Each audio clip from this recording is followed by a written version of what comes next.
agent market, and everything might break loose. Steffi and her streak on the line in Berlin. And the guy behind this golf shot drained enough to win. And we've got the plays of the week all ahead on SportsCenter.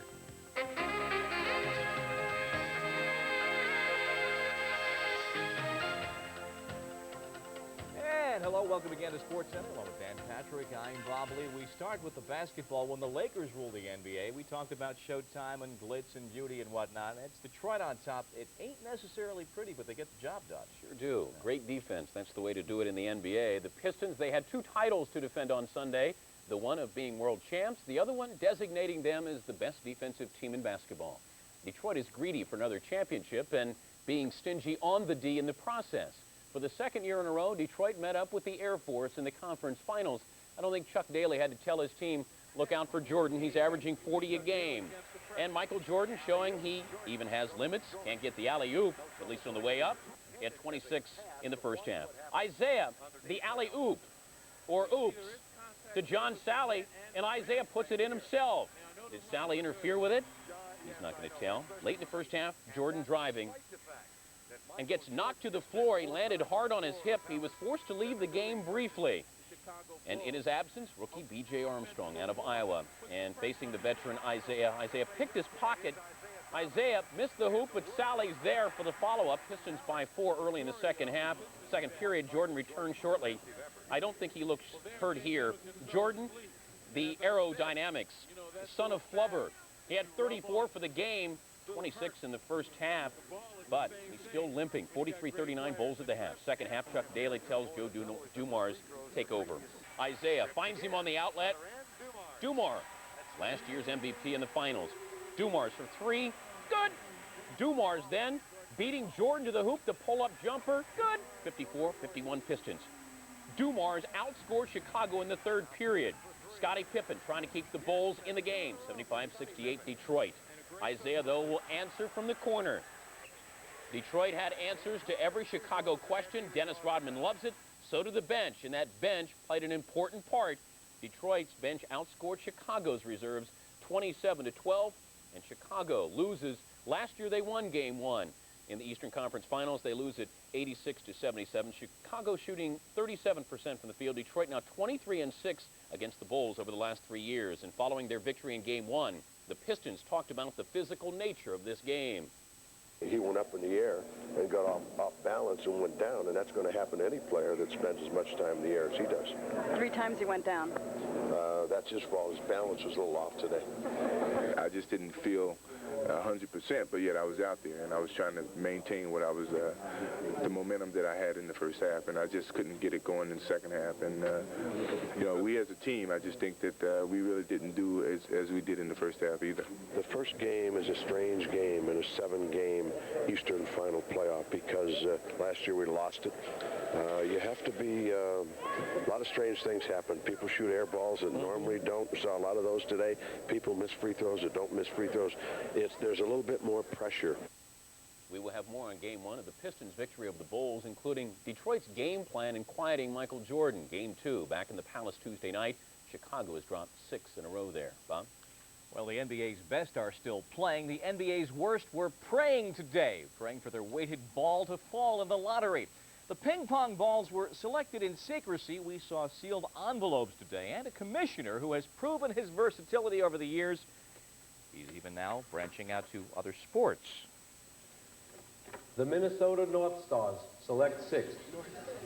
Oh, Timberwolves, sorry about that. Oops. Okay, anyway, the tension mounted, as it does with the last 3 selections, working up towards that first draft selection. Miami gets the 3rd selection, and Seattle and New Jersey awaiting the #1 pick. The 2nd selection in the 1990 NBA draft goes to the Seattle Supersonics.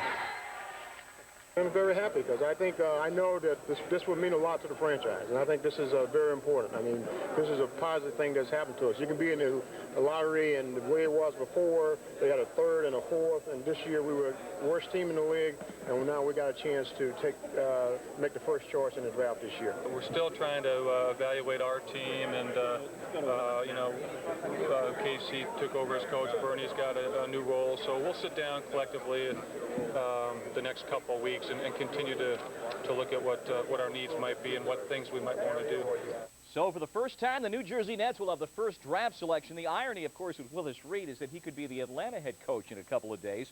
He's one of the two finalists. The Nets have the best statistical chance in the weighted lottery because, of course, they have the worst record in the league, and that is quite a feat, given the fact that 4 of their opponents were expansion teams this year. After the top 3 teams, the franchisers are ordered by their record this year. Dallas is in there by virtue of a 1986 trade with the Bullets. The consensus #1 pick should be Derek Coleman. The Nets have Roy Hinson at power forward. Willis today, not talking like trade, was foremost, though, in his mind. Now to baseball, and St. Louis pitcher Joe McGrain wears a T-shirt underneath his uniform that reads, "Throw strikes, Babe Ruth is dead." After losing his first 6 decisions, McGrain looked like he had an S on his chest following a 4-hit shutout last week. On Sunday, he took on the National League's version of kryptonite, the Reds, who have the best home, road, and overall record in baseball. Danny Jackson making his first start since coming off the DL. Pick it up in the second. Terry Pendleton up the middle brings in Pedro Guerrero, and the Cardinals went up 2-0. Joe McGrain, look at the breaking ball. Rolando Rooms, Paul O'Neill. Rolando Rooms wanting a little bit more. McGrain finished with 7 strikeouts. However, the Reds break through in the 6th. Rooms grounds to first. Guerrero throws home and throws into the dugout. Tom Pagnazzi's head. It goes over. Larkin, Benzinger scored. We're tied at 2. Rob Dibble pitching in the 8th. He was clocked at 100 miles an hour last week. This was a breaking ball, so it was probably only 90 miles. Hits Ozzie in the leg. Then Pedro Guerrero comes up and goes the other way with it. He doubles down the right field line, brings in Coleman, and the Cards tack on a couple of more, picking up the victory by the final of 6-2. Danny Jackson didn't pitch bad baseball today. First to McGrain, he allowed 5 hits through 7. St. Louis had scored only 9 runs in their last 7 games. Dibble gave up his first run in 21 innings. Jackson 6 2/3, 6 hits, 3 runs, 2 were earned. Bob? Jose, can you see the very top of the American League offensive categories? And right there or within striking distance is Jose Canseco. Homers, RBIs, runs, and quotes is the subject of our Sunday evening conversation on SportsCenter. And he and the Oakland A's spent Sunday afternoon in Milwaukee. Still, of course, the first-place team of the West, the A's, trying to get back that winning feeling on a damp 47-degree day at County Stadium. Ken Phelps trying to get it going here in the 2nd inning, but watch left fielder Glenn Braggs run into your living room or your bedroom right there and pull it out of thin air. While B.J. Surhoff in the 4th inning had his magic bat going on an 0-1 Scott Sanderson pitch. It's history. He was 3 for 4 today, was B.J. Ex-A Dave Parker killing his ex-team softly. Routine single with the bases loaded. Now Hendu nonchalants it. 2-run score. How about 3-run score? Here comes Robin Yount all the way from first. And it's 5-0 as Milwaukee hammered out a 5-2 win over the A's, who have lost 6 of 8. Still, though, the A's are 14-6 on the road. Tony La Russa got chucked from the game for arguing balls and strikes. Chris Bosio with a 4-hitter. Milwaukee takes 2 of 3 from Oakland. They've got a 2.5-game lead now in the East. Toronto waiting out the Angels' Mark Langston. He had a perfect game through 5 1/3 today. Last time out against the Jays as a Mariner, he was perfect into the 6th, had the ball moving and had his glove working for him today. He had 7 strikeouts. A 1-0 game on the 5th, working on the perfect game. Into the 6th now with Manny Lee at the plate. There goes the perfect game. There goes the no-hitter. Still has the shutout, but not for long. A triple over the head of Devon White. The sac fly made it a 1-1 game in the very next inning. Langston in trouble. George Bell singles in Mookie Wilson. The Jays had a couple of more in that inning. They win it 5-1, beating Langston. Willie Blair made his first major league start for the Jays. Went 6 innings, only 4 hits. Frank Wills gets the victory. Tom Henke comes on for the save. 6 straight appearances now for the Goose without surrendering a run out of the pen for the Jays. Langston seems to be bothered by that 1 inning. Yeah, he makes me say had a wild pitch today to move runners up in the scoring position, had trouble getting the curve over. Coming up, the Oilers up 2-0. Edmonton goes for number 3 in front of the home folks. The latest dance craze at Indy, the bump. and we will go one-on-one with Jose. Tiger Stadium, Comiskey Park. There is no park big enough to hold Cecil Fielder. We'll take a look at Cecil in action. Not necessarily a changing of the guard in tennis, but make room at the top for another teenager. We've got the story next. ESPN Sports Center, brought to you by new Busch Light. It's the easiest drinking light beer around, so make the easy choice. And brought to you by Days Inns, hotels, suites, and day stops, the best hotel values in the world.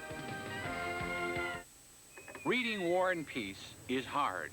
New Busch Light is easy because it's cold filtered to make it the easiest drinking light beer around. So after a hard day, remember, New Busch Light is easy, and that makes it a very easy choice. For those of you just joining us, carpooling is hard. New Busch Light is easy because it's cold filtered to make it very easy drinking. New Busch Light is easy. Getting your kicks is hard. So make the easy choice. Ben, here it is. Baton Rouge on the 12th, Little Rock on the 13th, Tampa on the 15th, Dayton and Columbus on the 17th. Same day? Same state. St. Louis on the 18th, New York on the 20th. Ben, stay in a nice place. Just don't overdo it. People notice that stuff. Call Days Inn. America's waking up to us. Nice job, Ben. Thanks. There's a child of 6 can do it. What does that mean? Listen, this is good. As the kite catches the wind. Where's this wind? Yeah. Was this your idea to buy the kite? It was my idea to buy the kite, but it's not working because we don't have any wind. Except it's coming out of our mouths. We're full of it. Car? What if I run and throw it over? I think you should jump with it. No, just go with it. Ready? Levi's 100% cotton Dockers. If they're not Dockers, they're just pants. Kind of like life, no breeze, no fly. What can you say? Now, welcome back. If the Boston Bruins couldn't solve Edmonton on the cozy Boston Garden Ice, what hopes do they have on that smooth surface of the Northlands Coliseum? After all, there was a former Bruin, Bill Ranford, crouched in the Oiler pipes, turning aside the best that Boston could put on goal. And the Bruins know that only 3 Stanley Cup champions have ever taken the championship after losing the first 2 games of the finals. Let's go to Edmonton. Opening faceoff. Mark Lamb of the Oilers wins it. Kevin Lolo gives up the puck in the zone. Bill Ranford with a stop on Ken Neely's backhander coming up.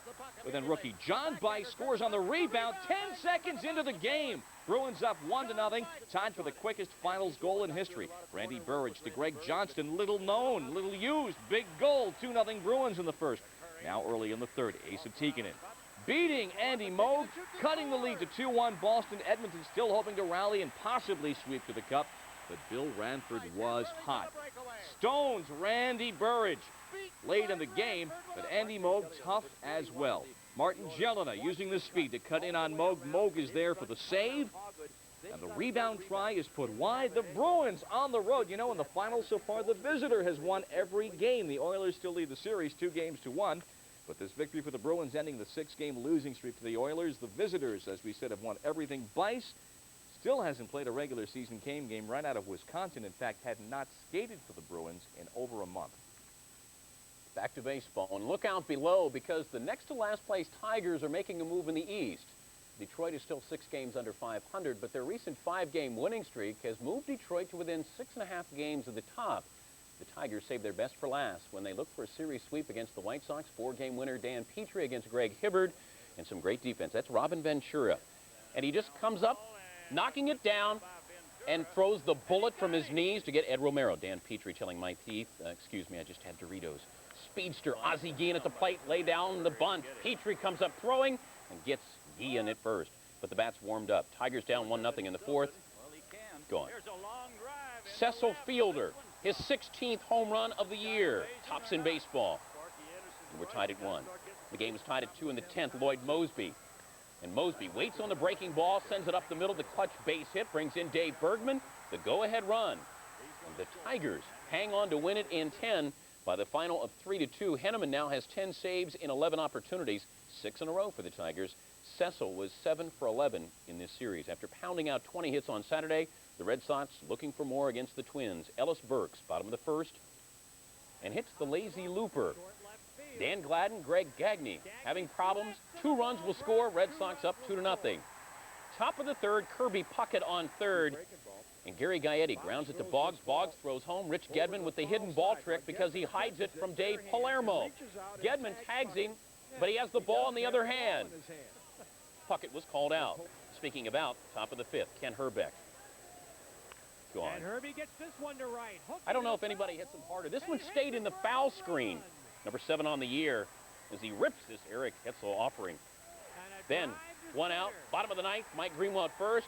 Brunansky sends it deep, but Kirby Puckett there, the former Gold Glove winner, comes up with the catch. Minnesota comes up with the victory, winning it by the final 5-4. Minnesota's 13th victory in their last 17 games. They're now 4 games back of the A's. Rick Aguilera now has saved 11 games in 12 opportunities.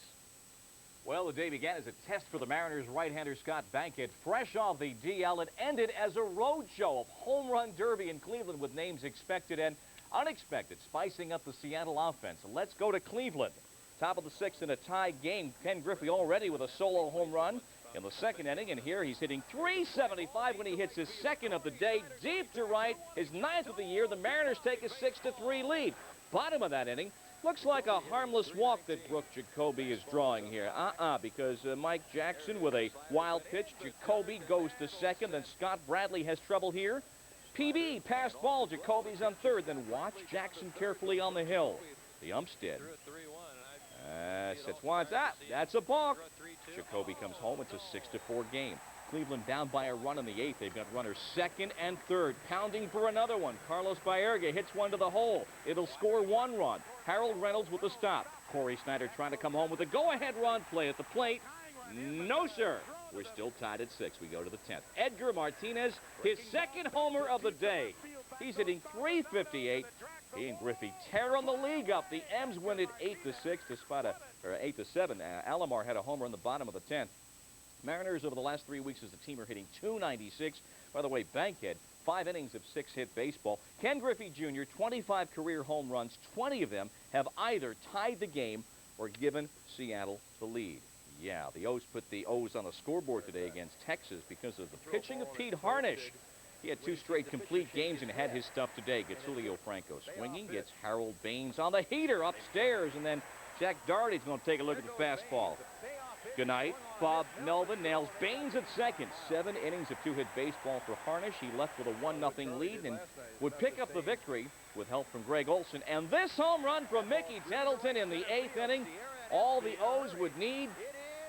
Tettleton 11 for 16 with 10 RBIs of late. 3rd homer in 4 games as the O's win it 4-0. Rangers have lost 8 of 10. They can get no offense going. Our Sunday evening national game, the Royals and the Yankees. Not a lot to smile about early on at Yankee Stadium. Royals up 1-0. Bo's on second. Chuck Carey gets him leaning, but a wild throw to third. And Bo's coming on in. Casey up 2-0. Then on a routine fly ball, Roberto Kelly drifting back. Where is it? Where is it? It's right there. Can't make the catch. Tough night for manager Bucky Dent. Storm Davis had his stuff. Gets Jesse Barfield looking as he paints the corner. Davis at 8Ks. Bottom of the 9th. Yanks trailing 3-1. Claudel down to Brett. Can't handle it. The tying run comes to the plate. Don Mattingly had just put one foul down the line. This one he straightens out and it's gone. Tie game, bottom of the 9th, but the Royals come back in the 10th with runners on the corners. Kevin Seitzer singling past second baseman Rick Cerrone to right field to score Jim Eisenreich for the go-ahead run. The Royals get a victory in 10. Montgomery picks it up. 4-2 is his record. The final 4-3. Coming up, the Cubs continue to fly the friendly skies with their Hawk. The plays of the week also on the way, and at the Colonial, a shot that wouldn't stop rolling. Shot of the year. Our Sunday evening conversation is with Jose Canseco. He's got a wound that simply won't heal. I've had problems with the A's, with the management, with the owners since day one. You know, I'm sure right now we understand each other a lot better, but still, those are wounds that I don't think will ever heal. Did you hear about it? A big new baseball video that covers all of the 1980s. It's got everything. Hi, I'm Jack Rickhouse, and I've just seen one of the best baseball videos ever produced. Baseball in the 80s, new from the Sporting News. An entire decade of headline-making, record-breaking baseball action and excitement. Free with your paid subscription to the Sporting News, America's most authoritative, most complete sports weekly, bringing fans unbeatable baseball coverage for over 100 years.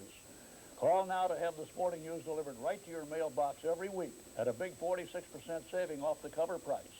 Plus this full hour video cassette of the decade, baseball in the 80s, yours free. Call 1-800-638-1200. Get your free video with 25 issues of the sporting news for 3 payments of just $9.96.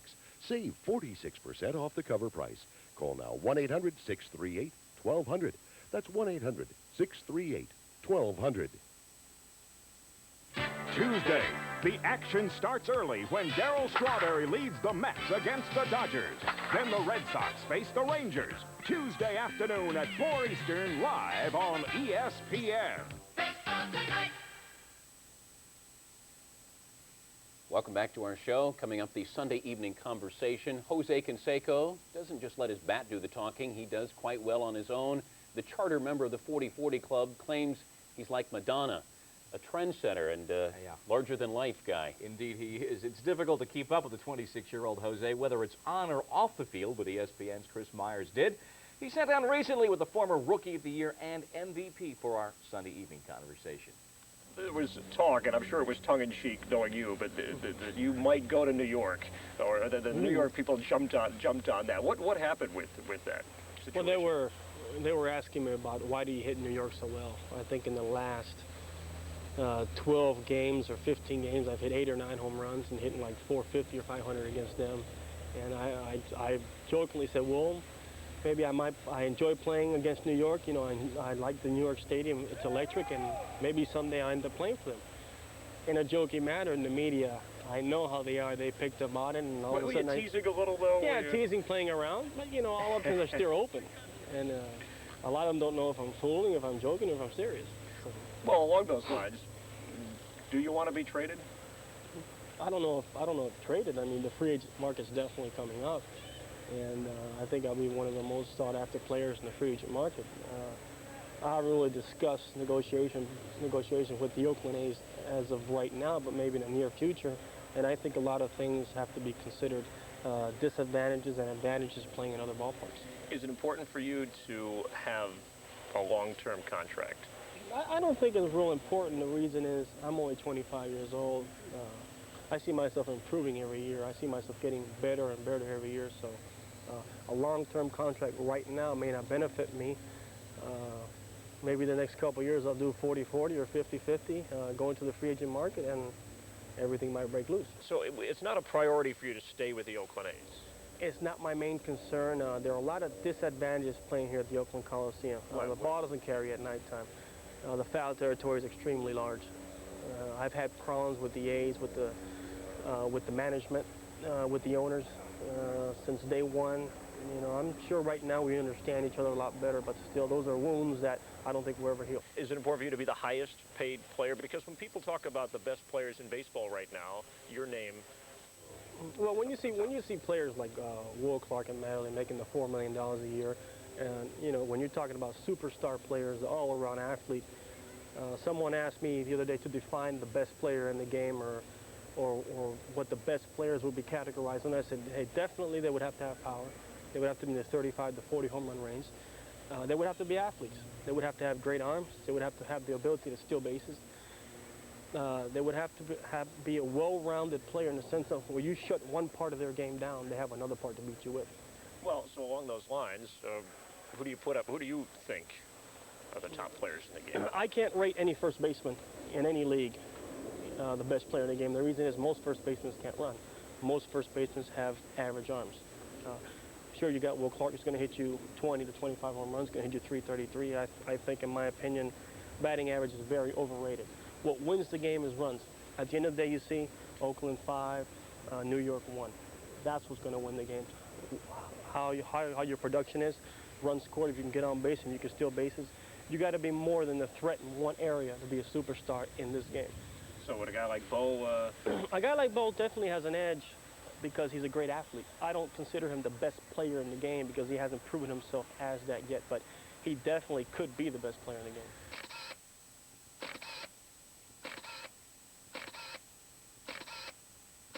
How about you? I mean, I don't rate myself. I just go up there and let my ability show what I can do, and let the fans and the media see what I can do.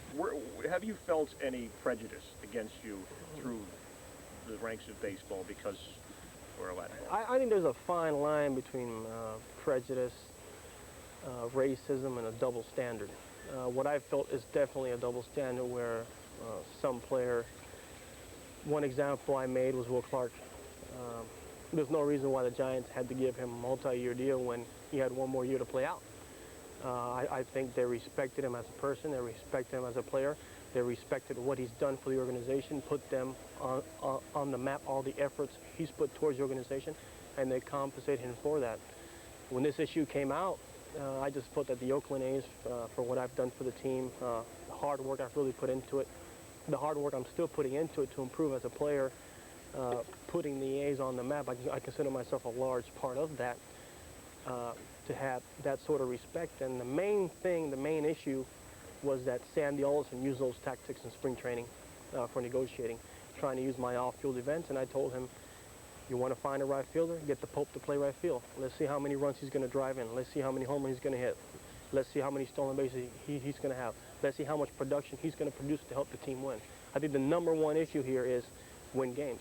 Oh, you think the A's are too image conscious? I guess it depends on whose image it concerns. I know of other players in the organization where they've had problems and they've been total cover-ups. I know I drive down the street with one tinted window and it's blown up a Porsche, and I'm the criminal of Oakland. So it's double standards there. I know everyone does not ignore that, and I know everyone knows it's true. A little bit later on in SportsCenter, Jose will be back to talk numbers and rumors. Numbers like 50-50 and rumors as in steroids. But still ahead, we've got emotions bubbling at the Brickyard. But first, here's how they stand in the American League through Sunday night's Royals-Yankees tilt. The Athletics will be at the Sky Dome. Jose and company there Monday for 2 games before heading home in midweek. Back with more after this.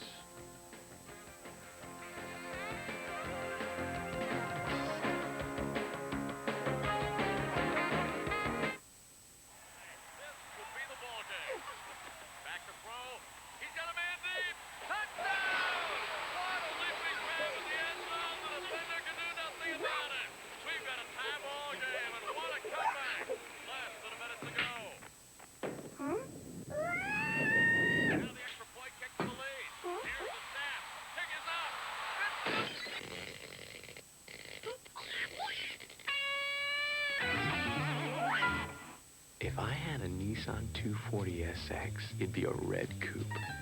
Wait, a silver fastback. And I'd go for a spin up Route 7. The twisty part. Just me and Astro. No, Amy. Heck, Christy Brinkley. Wow! Yeah, me and Christy in my silver, no, red 240SX. Driving into the sunset.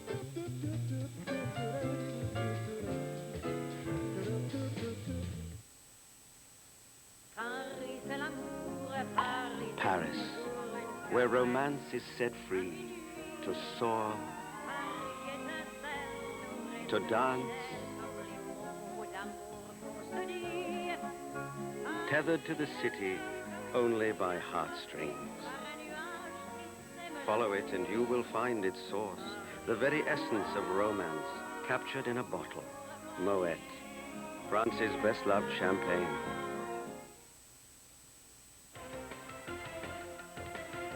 This portion of SportsCenter, along with the latest tennis news, is sponsored by Moet Champagne, France's best-loved champagne. Welcome back to the show. Just about halfway through the hour-long edition of SportsCenter. Over the last 2 years, we have gotten accustomed to a graphic display of dominance in women's tennis. Graphic as in Steffi Graf. Coming into the finals of the German Open, Graf had won 66 straight matches, the second longest winning streak in the history of modern tennis. But Steffi's opponent had her own streak on the line. Monica Seles, 16 years old. She'd won 23 straight matches. And Seles keeping Graf on the defensive. And check out the two-handed forehand winner. Another big winner off the She broke Steffi in Game 6. Graf battling back here in the 10th game of the set. Graf facing break point, and Seles again. The vaunted forehand winner. She took the first set 6-4. Second set, Seles will move Graf to the deuce court, and setting up the cross-court winner. Sellis groans on every point. Doesn't weigh more than 100 pounds, but she gets all of it into it. Just ripping shots all afternoon long. The winner down the line, and coming up with the break. Match point, Graf made too many unforced forehanded errors, and this was her last one. Sellis wins at 6-4, 6-3, and picking up the trophy, and also showing that it can also be a nice hat. 6-4, 6-3. The final, after picking up the $100,000 check, Sellis said she wants to buy a car following the French Open. She wants a Lamborghini, but she will settle for a BMW. You need to look no further than here for coverage of the French Open. It all begins at Roland Garros on Memorial Day at 9 a.m. Eastern Time. In the Italian Open Finals, Tomas Muster against Andrei Chesnikov, and Muster wins it in straight sets. A year ago at this time, Muster was on crutches, his career on hold. He was hit by a car. The 22-year-old Muster said afterwards he played perfect tennis. And far from the clay of Rome, closer to home on the range, Ben Crenshaw went to work. He had his familiar putter, his familiar Texas surroundings, and even when his game went into the drink, he could sip from the fountain of success. Come with us now to Fort Worth, where the West begins, as they say, for the Colonial Golf Tournament, the final round. Between a rock and a hard place, how about John Houston trying a ricochet shot? Ruined his club, was able to salvage a bogey. Nick Price with a birdie on 11, moving within 3 of the leader, Ben Crenshaw. It was a two-man race. Nick Price, though, eventually would move out of the picture. Ben Crenshaw, here on 17, had a 3-stroke lead so he could afford to laugh at the golf shot of the 90s into a drainage ditch. 50 yards they watched as this thing finally got carried into a flood control pond, but he could have taken a shot at it. He was able to salvage with a 4-iron, hits the center of the green, salvage the bogey. He had the putting stroke all day long. He had 5 birdies on the front 9, 8 pars on the back 9. Only that problem on 17 to win by 3 strokes. His first victory in more than 2 years.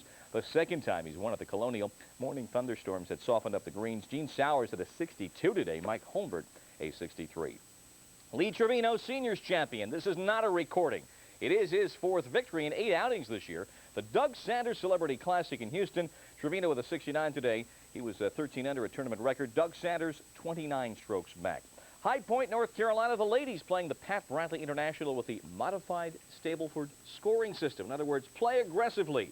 Well, Cindy Rarick with a bogey, par, bogey finish, but still she had the victory today, her 4th career title.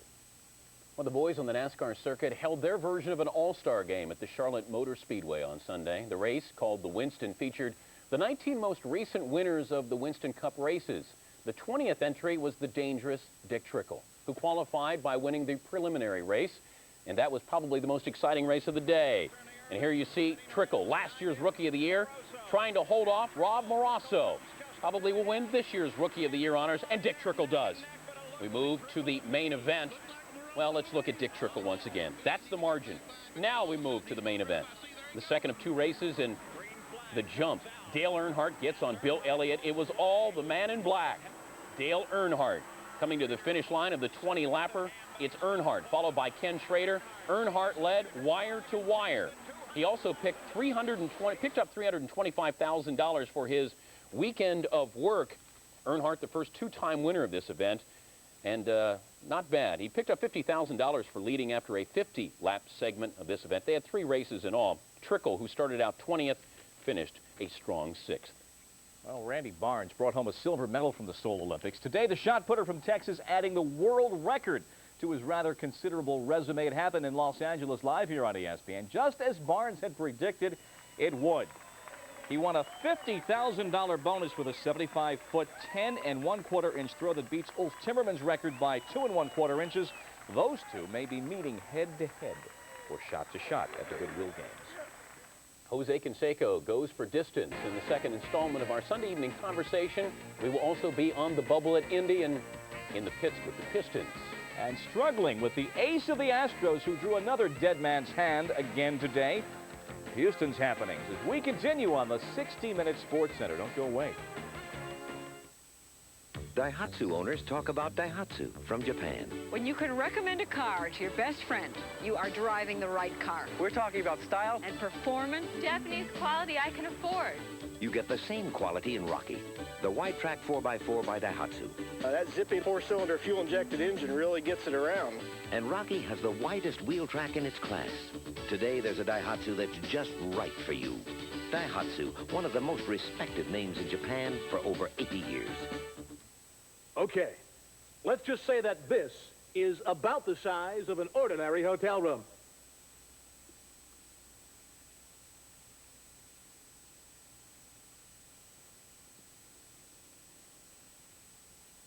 Then this would be about the size of a room at Residence Inn. Recap, ordinary hotel, Residence Inn. People who travel for a living live here. If you have watched it, they have come to college baseball's Field of Dreams.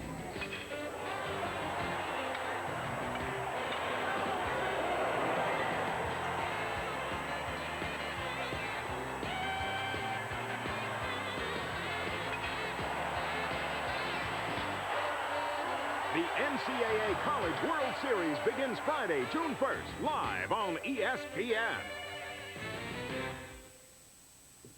Houston's Mike Scott is putting up some astronomical numbers this season. Unfortunately for Houston, those numbers are piling up in the loss column.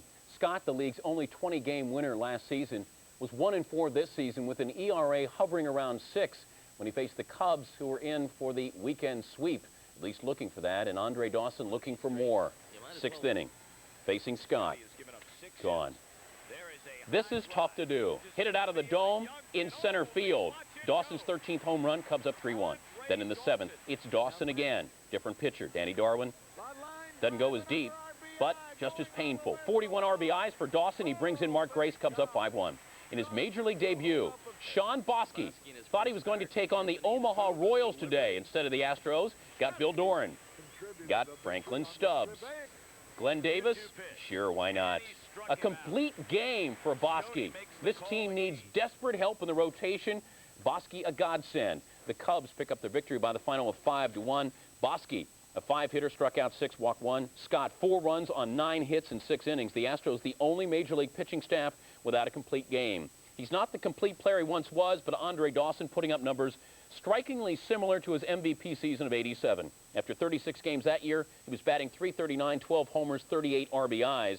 And you see what he's doing now, .341, 13 homers, and keep in mind he's playing on 2 sore knees. Pete Smith versus Bob Kipper. The Pirates ended their stay in Atlanta. Gone.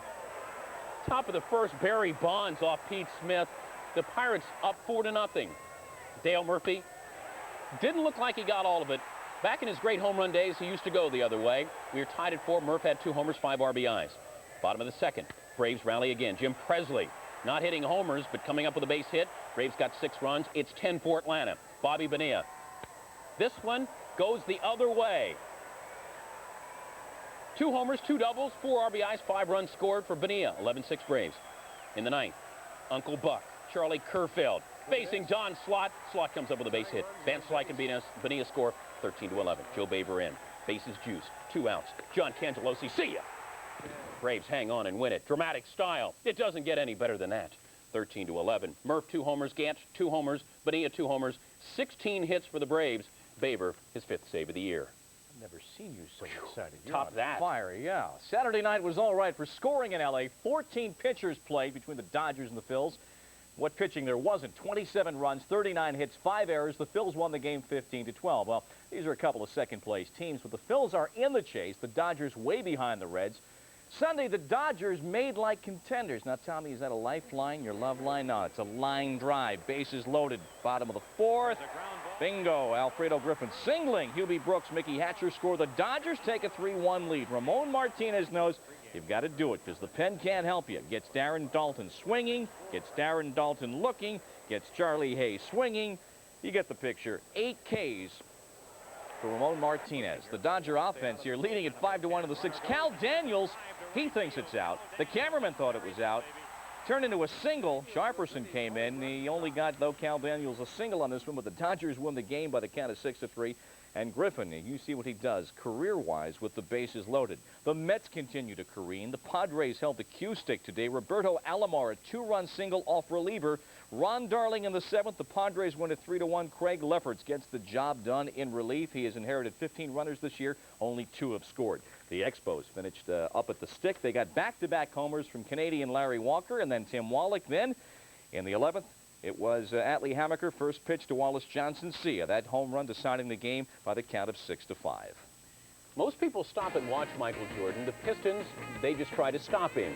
When we come back, we'll tell you how they try. Also, part 2 of the conversation with Jose Canseco and Plays of the Week. I thought you were excited before, but first, who's in first in the NL? The Pirates holding off the Phils. They've got a meeting mid-June, June 18th, in fact, in Philadelphia.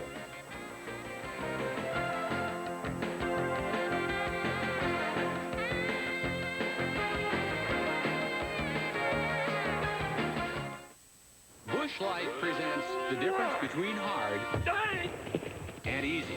Being an airplane mechanic is hard. New Busch Light is easy. Hunting for a husband is hard. New Busch Light is easy. So after a hard day climbing the corporate ladder, reach for the light beer that's cold filtered to make it the easiest drinking around. New Busch Light is easy. Following in your brother Bob's footsteps is hard. So make the easy choice. If you're thinking about buying a Camry or an Accord, think about this. The Nissan Stanza has a more powerful standard engine. It's got more standard features inside and out, and it costs just $11,650. The 1990 Nissan Stanza. Either we're overachievers or they're overpriced. Take the Nissan Stanza challenge. Test drive a Stanza. If you still buy a Camry or an Accord, we'll give you $100. Look at that car.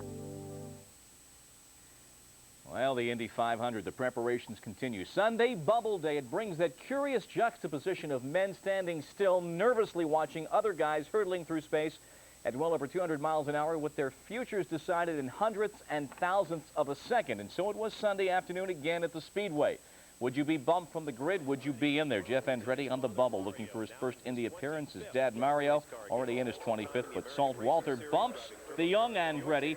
Walter back after an 11-year layoff. Andretti hoping for next year. Then Rocky Moran on the last run of the day puts a great run in. He bumps Salt Walter, and Salt's dream comes to an end, hoping to come back.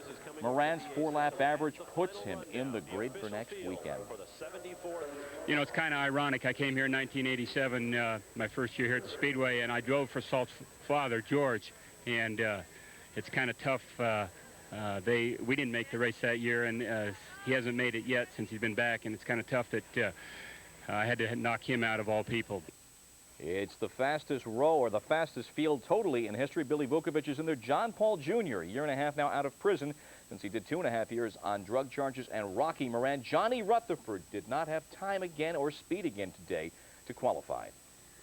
It wasn't pretty. It rarely is when the Pistons are pumping. For the 23rd time in their last 26 games, Detroit's defense kept a playoff opponent in double digits. In fact, Chicago, touted as a team for the 90s, was kept in the 70s. Game 1 of the Eastern Finals, a tale of two players. Michael Jordan denied, Joe Dumars unveiled. Here's Andrea Kramer. The turning point of Game 1 came in the third quarter, when Joe Dumars, whose primary job was to keep Michael Jordan under wraps, unleashed his own offensive barrage. He scored 18 points in the quarter, one more than the entire Bulls team, and the Pistons went from 4 points down to 7 ahead. What enabled you to explode in the third quarter? Just being more aggressive on offense, looking for the shot, and obviously getting the ball. Or were they playing you differently? No, not really. We were just running basic plays, and it just happened to come off. And you know, when you're aggressive and looking for the shot, a lot of times good things happen. Joe is a very, very dangerous player, one-on-one. I don't think anybody can stop him as far as going to the basket. But we just say, hey, we got to take Mike off the dribble. We got to make Michael work and do the things and try to get him tired, put him back on the bench. And that's exactly what we did. Joe took control of the game, and it was all his. He started using his quickness a little bit, as well as his size to get by the defender, as well as a few times he got past me. And you know, once he got his outside shot to start falling, he certainly had all weapons working for him. Unfortunately for the Bulls, who have lost 25 of their last 31 games to the Pistons, the story was the same. Control Michael and the win is yours. In fact, the most help he received all afternoon was in getting up off the court after Detroit floored him a number of times. Jordan went off in the first half and gets big numbers. We couldn't contain him. But when he went in the pack and that one play and he hit the deck, I think he hurt his hip and he wasn't quite the same player. And I think the extended layoff at the half allowed it to get a little bit stiffer. I think he was struggling physically in the second half, and obviously the legs bothered him a little bit, or the hip injury that he got bothered him, and he just wasn't free. We just really lost our spacing, lost our execution offensively down the stretch, and it really cost us. I mean, the first half, I think we really, offensively, we did all the right things that we wanted to do. But the second half, we seemed to lose that. Going into Game 1, the Bulls talked about how healthy and rested they were. Not a good omen. John Paxson is limited by an ankle sprain on top of his bone spur, and Jordan is now nursing a hip pointer, as the Bulls must overcome their lowest offensive output of the season. From the Palace, I'm Andrea Kramer, ESPN. And one other basketball note, the oldest player in the league retiring, Caldwell Jones, age 39, started with the San Diego Conquistadors of the ABA back in '73, was the backup to David Robinson in San Antonio, going to retire. Yes, 39 years of age. We'll be back. Jose Canseco, he's 26, got a lot to say. Part 2 of our conversation, we'll talk about being a 50-50 man. Did you hear about it? A big new baseball video that covers all of the 1980s. It's got everything. Hi, I'm Jack Brickhouse, and I've just seen one of the best baseball videos ever produced. Baseball in the 80s, new from the Sporting News. An entire decade of headline-making, record-breaking baseball action and excitement. Free with your paid subscription to the Sporting News, America's most authoritative, most complete sports weekly, bringing fans unbeatable baseball coverage for over 100 years. Call now to have the Sporting News delivered right to your mailbox every week at a big 46% saving off the cover price. Plus this full-hour video cassette of the decade, Baseball in the 80s, yours free. Call 1-800-638-1200. Get your free video with 25 issues of the Sporting News for 3 payments of just $9.96. Save 46% off the cover price. Call now 1-800-638-1200. That's 1-800-638-1200. Time to dial up Jose again, the man with the 900 number. Spoke about playing for the Yankees, also a strained relationship with the A's, and hinted that Bo Jackson could be the best in baseball. That was in part 1 of our Sunday evening conversation. Now part 2 of our conversation with Chris Myers. Canseco talking about a season of 50 homers and 50 stolen bases, and getting help from a former A on the trials and the tribulations of being a star, and the allegation of using steroids. Accusation Thomas Boswell wrote about steroids, which I understand later he approached you and apologized or whatever, and I think maybe that's worth clearing up, because something like that is a smear if it was inaccurate. Is he the only one who's approached you with that, or have others questioned you on after that? He's the only one who's gone out on national TV and actually said that Jose Canseco takes steroid. Of course, when you're a Thomas Boswell, you're a reporter, people are going to take what you say serious, especially against a superstar who's coming off a tremendous 40-40 season. He waits till the playoffs to really destroy the season or try to take away the hard work in the season I had in '88. He said all these things. I will live with it for the rest of my life. Everywhere I go, people bring up that issue. Every ballpark I go to on the road, people are chanting steroids, and some throw needles onto the field. Oh yeah, the fans actually get on you extremely hard. And he cost me over $1 million in endorsements just for spreading that rumor. And all he has to say is, in spring training of '89, he comes up to me and says, Jose, I'm sorry. I cannot believe that this was blown out of proportion. I didn't mean any harm. And that just, I mean, that just does not do it when you destroy a person that way. Part of the attention, the speeding, the gun possession, you knew this was coming, right? The not showing up at the White House, the autographs, I don't know if the flight attendant, you wouldn't put your seatbelt on or something, right? You know, that was a total misunderstanding. But, all right, so are a lot of these misunderstandings, or does this come with the territory of being a famous person? You make a mistake, it's going to get blown up and people are going to know about it. I think the more famous you are, the more it's blown out of proportion. I think the more famous you are, the more people want to know about you. They don't just want to know about what you do on the field, how far you hit a baseball, if you can run, if you have a strong arm. They want to know what you're made of. If you're a sensitive person, how you react in certain situations, what type of family person are you, what you do off the field, what type of activities you like, what kind of food you eat. So, I mean, I think sometimes the media gets really caught up with that. I've had people from the media, from newspapers, wanting to spend the day with me just to see what I do, and I'm basically boring, so, I mean, they would have a boring time. Well, speaking of people wanting to know, is that a reason for the 900 number when it first came out? That's one reason for the 100 number, exactly. The other reason was in '88 and '89, I was really being misunderstood a lot of times. The media would print something totally different than what I would say, and I wanted to give a day-to-day little note, really, over the 100 line, what really happened to me during that day, not just on the field, but off the field, and also, you know, some feelings I had. And make a few bucks, right? And you also make some money, definitely. Has that gone well financially? Has it been a prosperous business venture for you? It's been fine, especially this year. We're going to do the 100 number, and you know, a lot of my part of the money is going to go to a camp, which I do every year at Diablo Stadium. I hold one, and I'm going to do it so all the kids can come for free. Hopefully, I can get the facility again and get a large enough area where I can handle as many as 2,000 or 3,000 kids. Reggie Jackson, did he recently, and here's a guy who was kind of star quality, involved in a lot of things. Did he recently offer you some advice, or just chat with you about? I talk with Reggie all the time, and the reason being he's a friend of mine and we communicate. He's gone through a lot of things that I'm going through right now, in the sense of double standard, being the player that he was in his age with all the strong power, being controversial, and you know, I think I've learned a lot from him lately in the sense of learning how to handle the media better, trying to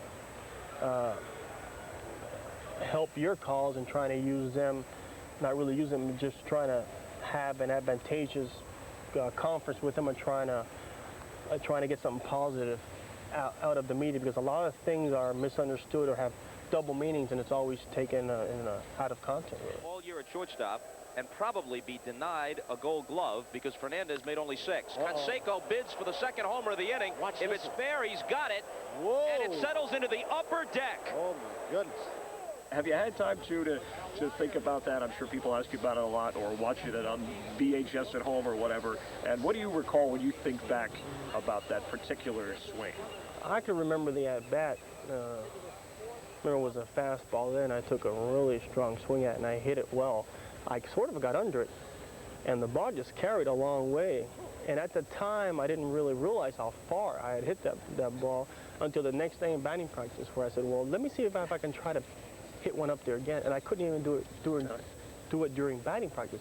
And I hit some monstrous 500-foot home runs in batting practice, even here in Oakland, where the balls can carry. And I just couldn't reach it up there. I mean, that was one mammoth home run. How far? What were the final numbers, or what do you think the distance? They projected it at 480 feet, but 480 feet was just where the chair was. That ball had to have traveled close to 600 feet. You mentioned the 50-50 before, and I know we've talked about that. Realistic, that's something that you really want to go after. I mean, that's within your grasp. You're not just having fun here. No, I'm not. I'm being serious in the sense that is relevant to where playing in Oakland is really going to hurt me in that sense. Nighttime here, the balls can carry.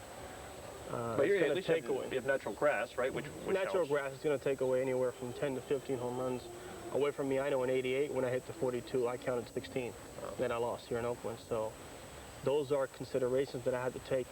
50-50, it's not impossible. It's extremely difficult.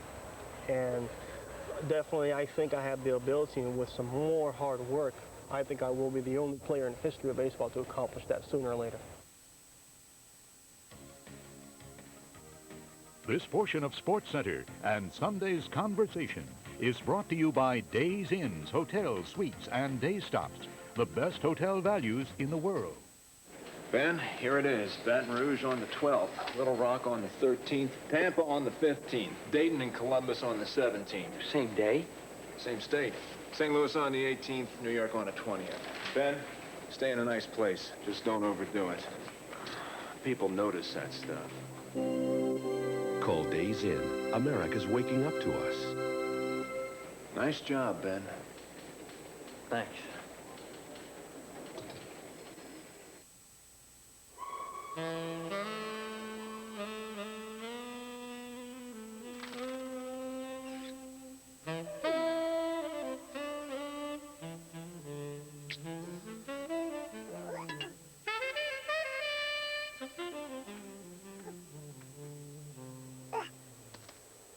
Hey, thanks, man. Stay cool.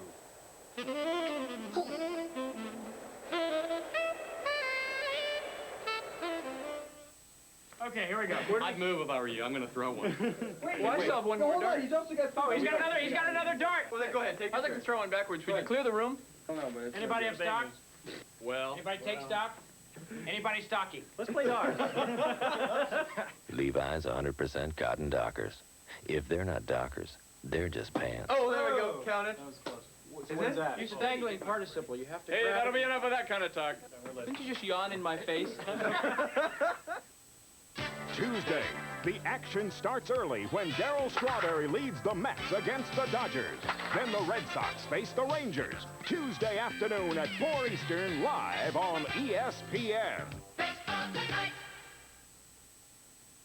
No, Jose Canseco didn't make this week's edition of Plays of the Week, but he does get an honorable mention. But the Academy had a number of qualified candidates from which to choose. The envelope disguised as a videotape cassette, please. As always, we've gone the extra mile for the great and the near great. Right here. I said right here. It's that time. A little boogieing at the ball yard, but not a lot of points for style. Stat of the week, that is Bo's 4th career snapped bat. That's a skipper who simply snapped. And that's Chris Sabo with Paul Runge. Now let's go around the horns. Best grab by a pitcher, Dan Petrie, the stylish Petrie, who remembered his hat before doubling off the runner. By a catcher, well, that was Gary Carter. Best DP, hands down, hands in motion, Ozzie Guillen. The hot corner, damn the torpedoes, Gary Sheffield.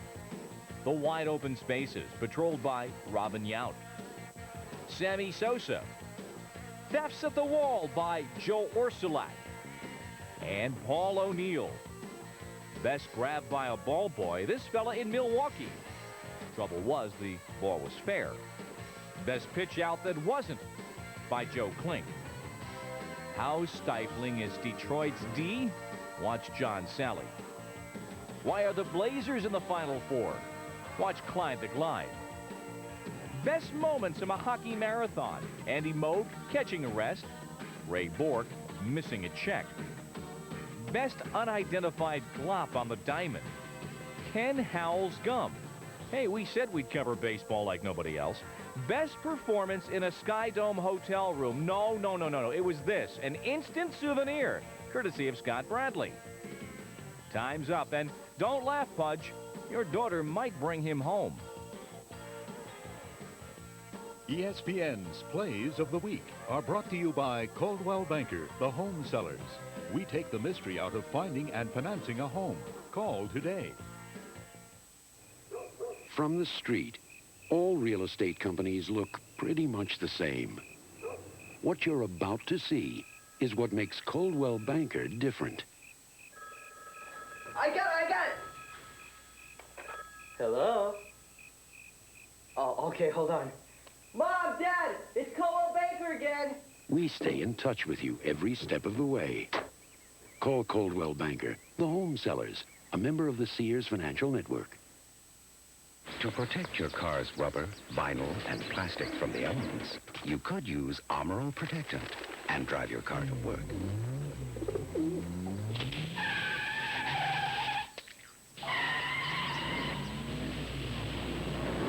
Or you could just drive your car to work. Of course, there are alternatives, but only Armor All works like Armor All. Who could ask for anything more? Ask him if it has a 5-speed transmission like Isuzu. Does it have a 5-speed transmission? Well, I'm going to check on that. Ask him if it has a bigger payload than Isuzu. Ignore him? Or better mileage. Does it? Not exactly. No! Ask him why it costs hundreds more than Isuzu. Now, generous factory cash could mean big savings on the pickup during Isuzu's Drive 'em Home sale.